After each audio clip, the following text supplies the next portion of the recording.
Welcome back, Giants fans. So we finally got our answer to the James Bradberry dilemma. And unfortunately, he has been released by the New York Giants, which is no surprise. They had to do it in order to sign their draft picks. It sucks.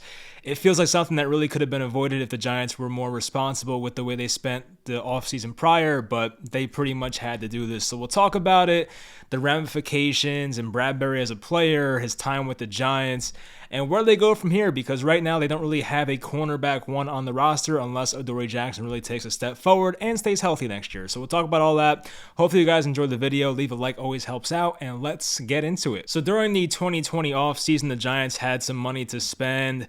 They signed Blake Martinez, the linebacker, to a pretty decent-sized contract, $10 million per year. And they also signed James Bradberry on that same night, a 3-year, $45 million deal. Of course, he was a guy drafted by Dave Gettleman in Carolina. Dave Gettleman was still the GM of the Giants back in 2020, so it made all the sense in the world. And the Giants needed a cornerback because Janoris Jenkins had moved on for reasons that we know of. So James Bradberry was a great surprise for the Giants. When Bradberry came over, he was a top 20-ish corner in the NFL. Like, we were expecting him to have a pretty good Giants career, but he came out his first year and played at like a Pro Bowl level. He actually did make the Pro Bowl. I meant to say All-Pro. He was playing near an All-Pro level, arguably top 5 corner in the NFL in 2020.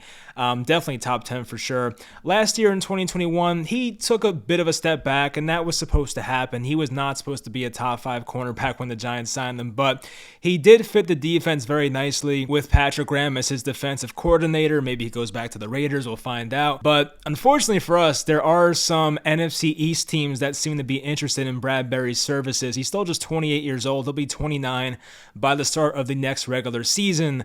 And Bradberry can still play at a pretty high level. In my opinion, he's a borderline cornerback 1/2. So he's somewhere from maybe a top 25, top 20 still cornerback in the NFL. He still plays at a pretty high level. So it would suck if he went to the Commanders or the freaking Eagles, who need a cornerback too now. So that would not be good for us. But unfortunately, the Giants pretty much had their backs against the wall.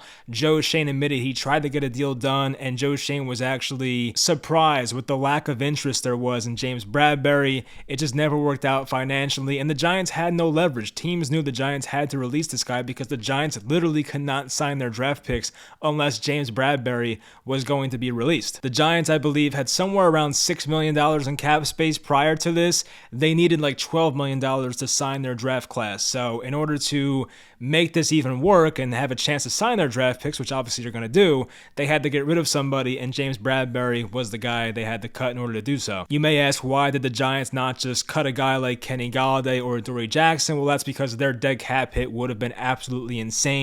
The only guy that was pretty much logical to trade was James Bradberry, or the shocking one would have been Saquon Barkley. I do believe that if the Giants traded Barkley to another team, they could save themselves like $8 million. So that could have been another option, but Bradberry was always the obvious guy that was going to be cut if they had to get rid of somebody to sign this rookie class in 2022. So according to this Dan Duggan tweet, the Giants do save $10.1 million, but there is $11.7 million in dead cap money, which is not ideal, of course. You would rather have more cap savings than dead cap money in itself. But Bradberry was going to have a $21 million cap hit overall this year.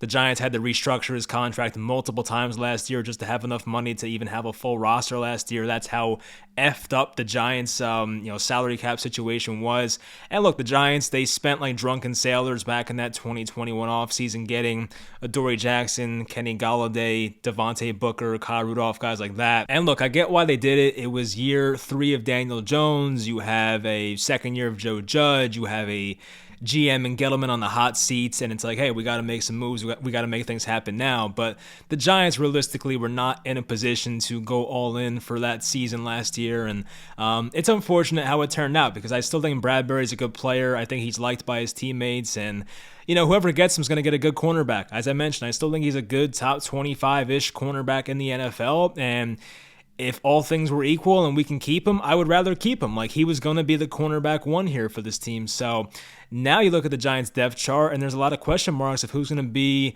that guy opposite of Adoree Jackson. And can Adoree Jackson even stay healthy in his own right? Because we know back from his history with the Titans and even last year for a few games, he does miss a good amount of games, Adoree Jackson. You look now, it's Adoree Jackson at corner Aaron Robinson can be across from him. He was more of a slot guy coming out of college. Darnay Holmes, more of a slot guy. Julian Love, they like to put him at safety, I feel like. And right now he is the starting safety for this team. So starting strong safety, I should say.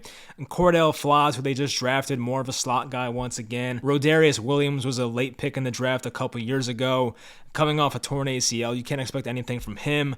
So, yeah, the Giants might be in the market for a veteran corner. I can definitely see that being the case. I've seen the name Jimmy Smith thrown out there. He played under Don Martindale for many years with the Baltimore Ravens, but Jimmy Smith has to be near his mid-30s now, so that's a possible option. But, yeah, I do think the Giants, based on who they have right now, they have to sign somebody. You cannot go into this 2022 season with this as your depth chart for the secondary. Not to take anything away from Adoree or Darnay or Aaron Robinson, guys like that, but let's be honest. I mean, when you move on from a James Bradberry, that's not like it's a nobody. James Bradberry is a damn good football player, so when you move on from him, you got to find somebody else, most likely going to be a veteran off the street to try and not fill the James Bradberry role, but give you another option in that secondary, just in case guys in front of him get hurt or something like that. So you got to hope that somebody can step up. Maybe one of these young guys, Aaron Robinson has a big year 2, Darnay Holmes a big year 3, something like that. Like, we need somebody to step up here, and Adoree Jackson has to stay healthy. That's the biggest part of it all because,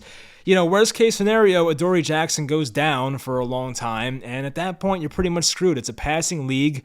Xavier McKinney's only one guy. There's only so much he can do. And if you're without Adoree Jackson for an extended period of time, this is going to be a rough secondary. A lot of young guys, a lot of youth, inexperienced, new defense coordinator. There might be some problems. So you have to really hope that Adoree Jackson stays healthy throughout this season because we definitely need it. So at the end of the day, I feel like Joe Schoen really did try to find a trade partner for James Bradberry. But once the draft passed and he realized that the Giants had no leverage, it just wasn't going to happen. And the Giants had to go to their last resort and just flat out release him, which is not what I wanted. I think we all preferred to get like a 4th or 5th round pick for James Bradberry. But if teams were not offering that, then that's just how it is. It's unfortunate. And, Dave Gettleman, the gift that keeps on giving, just finds a way to keep screwing this franchise over even though he's gone. The Warren Sharp tweet here kind of sums it up. Dave Gettleman left the Giants in such cap hell. They couldn't even sign their rookie draft class without getting rid of cornerback James Bradberry. The whole league knew it, reducing leverage, and the Giants' new GM couldn't work out a trade. Amazing the hole Gettleman dug for this franchise. I mean, yeah, pretty much hits a nail on the head right there.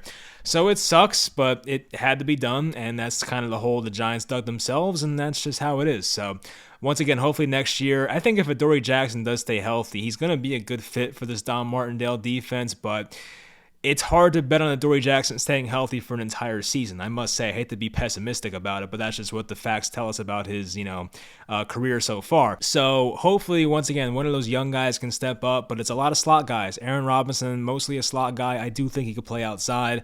He's not relegated to the slot, but still, he was drafted to be that guy.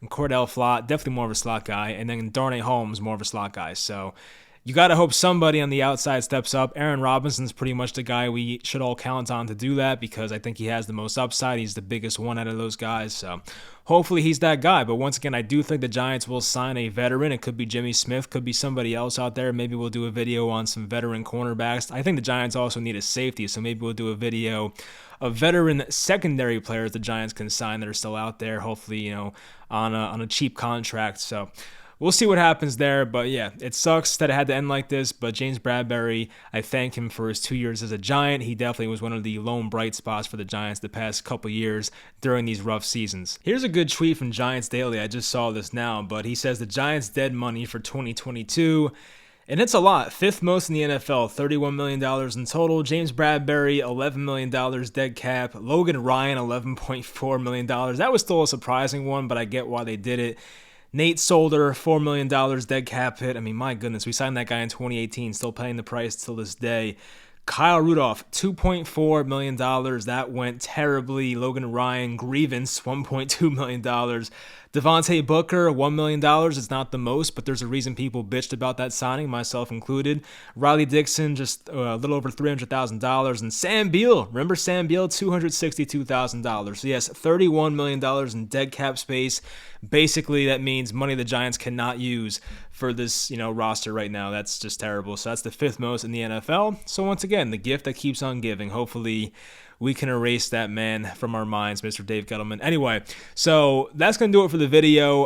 I wanted to touch on the Kayvon Thibodeau news. I don't know what the agreement was, but Kayvon will be number 5. I saw that. That's awesome, so I'm happy for him. I saw that Evan Neal's number 70. That was Weston Richburg's number, so a little throwback there. But yeah, I'm happy for Kayvon. I think seeing him in number 5 is going to look very cool. I am curious to see what Graham Gano got for that number. I feel like Kayvon probably gave him something good, so we'll see what it is.